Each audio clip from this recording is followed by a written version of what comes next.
အားလုံးပဲမင်္ဂလာပါခင်ဗျာမိတ်ဆွေတို့အနေနဲ့ဒီနေ့အသက်ရှင်နေရတာဘာအတွက်လဲဆိုတာကိုတွေးမိကြလားစဉ်းစားမိကြလားအခုမိတ်ဆွေလုပ်နေတဲ့အလုပ်ကမိတ်ဆွေကိုတကယ်ပဲပြုရှင်စေလားဒီအလုပ်ကမိတ်ဆွေကိုဘယ်ရှိမှပြုရှင်စေမှာလဲ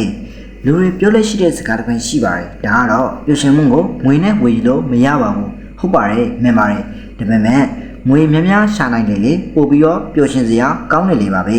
ခရီးပေးထွက်မလားငွေများများယူတော့ငွေရှင်းတွေနဲ့တွေ့ဆုံပေးတော့မလားငွေများများယူတော့ပညာရေးလားကျန်းမာရေးလားလူမှုရေးလားမိသားစုတွေ့ဆုံပေးလားငွေများများယူတော့ငွေသားများများသုံးလိုက်ရင်ဘယ်အရာကမပြုတ်ရှင်ပဲရှိပါမလဲဆိုတော့ခုရှိမှာငွေကအရာရာဖြစ်နေပါတယ်အဲ့လိုအရာရာဖြစ်နေတဲ့ငွေကိုဘ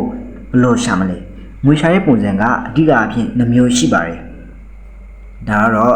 active income နဲ့ passive income ပဲဖြစ်ပါတယ်active income ကလူအများစုငွေရှာတဲ့ပုံစံဖြစ်ပါတယ်အလုပ်လုပ်နေငွေရမယ်အလုပ်မလုပ်ရင်မိတ်ဆွေငွေမရနိုင်ပါဘူး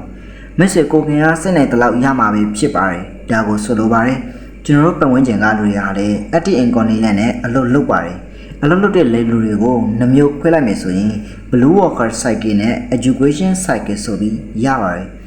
blue worker cycle ကတော့စက်ရုံအလုပ်ရုံတစ်ခုမှာအလုပ်ဝင်လုပ်လုပ်သက်ကြာလာတာနဲ့အမျှရာထူးတိုးပြီးလက်စာနေနေတိုးလာပြီမိတ်ဆွေမလုံနိုင်တဲ့နေကြရင်မိတ်ဆွေကငွေရှာလို့မရတော့ပါဘူးမနှက်ဖြင်ပါဖြစ်လာမှမသိတဲ့ဒီခက်ကြီးတွေမှာဒီလိုပြဿနာတွေကိုလူအများစုကြုံတွေ့နေရပါတယ်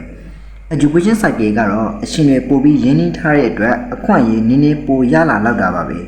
အိမ်ကမိန်းမတွေလည်းပြောတယ်ကျောင်းကဆရာဆရာမတွေလည်းပြောတယ်ကျောင်းတက်ရင်စာကြောစာစာတော်အောင်လို့အမက်ကောင်းကောင်းရရင် university ကောင်းကောင်းတက်ကျောင်းဆက်ရင်လစာကောင်းတဲ့အလုပ်တစ်ခုမှဝင်လို့ဒီလိုနဲ့ဘဝကပြီးပါပြီဆိုတော့မေးခွန်းလေးတွေရှိလာပါပြီဘယ်မလဲကိုယ့်ရဲ့အိမ်မက်တွေဘယ်မလဲကိုယ့်ရဲ့ပြုရှင်မှုတွေလူတစ်ယောက်ဖြစ်လာပြီးဘယ်မလဲကိုယ်ပိုင်အရှင်ကျောင်းသားတွေအတွက်အလုပ်လုပ်ပေးနေရတယ်ပြည်သူတွေအတွက်အလုပ်လုပ်ပေးနေရတယ်လူနာတွေအတွက်အလုပ်လုပ်ပေးနေရပါတယ်ဒီလိုနဲ့ရုံရင်းကင်ရင်ဘဝတစ်ခုကပြီးဆုံးတော့ပါပြီဒါကိုတော့ education cycle လို့ခေါ်ပါတယ်မိတ်ဆွေတို့အနေနဲ့ကဒီ cycle 2မျိုးတည်းကိုရောက်နေကြပြီလားသို့မဟုတ်စိုက်ကယ်ထဲမှာပဲပိတ်မိနေဖို့ဆုံးဖြတ်လိုက်ပြီလားဆိုတာကိုတေချာတော့စဉ်းစားသင့်ပါတယ်ခင်ဗျာငွေရှာတဲ့နောက်တစ်နေ့ကတော့ passive income ပဲဖြစ်ပါတယ်သူကအလုပ်နည်းနည်းပဲလုပ်ပြီးငွေကိုလုတ်ခိုင်းရင်းနဲ့ငွေကိုပြန်ရှာတာပဲဖြစ်ပါတယ်ကိုဘာမှထွေထွေလုပ်နေမနေပဲကိုဘာမှထွေထွေတူတူလုပ်မနေပဲမိတ်ဆွေအိတ်နေတဲ့အချိန်မှာတော့ငွေကသူ့အလုပ်သူလုပ်နေတဲ့အတွက်မိတ်ဆွေကဝင်ငွေရနေတာပဲဖြစ်ပါတယ်ဒီနည်းလမ်းကိုတော့ချင်းသာရီလူနေစုက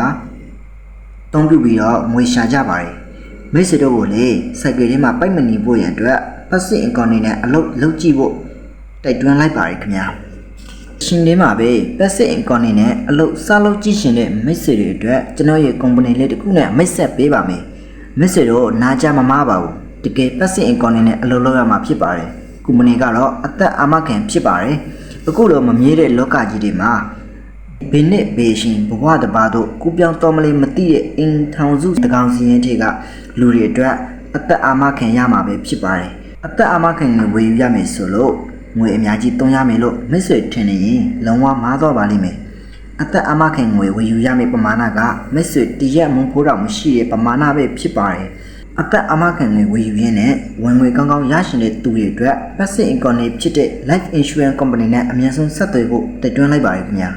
အထူးအနေနဲ့ company မှာရှယ်ယာဝင်ချင်တဲ့သူတွေနဲ့အသက်ငယ်ငယ်နဲ့ company တစ်ခုရဲ့ CEO လုပ်ကြည့်ရှင်တဲ့သူတွေအတွက်လည်းအခွင့်အရေးတွေရှိလို့အခုပဲ LIC နဲ့ဆက်သွယ်လိုက်ပါ